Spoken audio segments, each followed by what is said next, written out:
வணக்கம். நான் மக்கள் ஜனநாயக முன்னேற்றக் கழகத்தில் திருப்பூர் மாநகர மாவட்ட துணை அமைப்பாளர் சலீம் பேசுறேன்.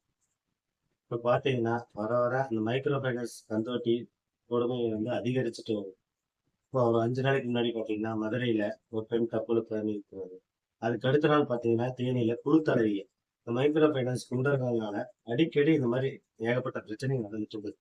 அது மட்டும் பத்தாதுன்னு பார்த்தா, இப்ப பார்த்தீங்கன்னா, சமீபத்தில நேத்து ஒரு அ ஒரு குடும்பம் சூசைட் பண்ணியிருக்கு. எப்படின்னு பார்த்தீங்கன்னா, ஒரு ஃபேமிலி 3 குழந்தைங்க.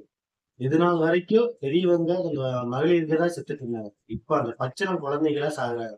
இந்த மைக்ரோ ஃபைனான்ஸ் குண்டர்கள்னால இன்னும் எத்தன குடும்பம் தான் அழிய போகுது? இதுக்கு ஒரு விடிவு காலமே இல்லையே! அதுக்காக தான் மக்கள் ஜனநாயக முன்னேற்றக் கழகம் போராடிட்டு இருக்கு. இந்த மாரி ஊருக்குள்ள எல்லா பக்கமும் இந்த மாரி பிரச்சனைகள் நடந்துட்டே இருக்கு. இதுக்கு ம ம மாண்புமிகு முதலமைச்சர் அவர்களும்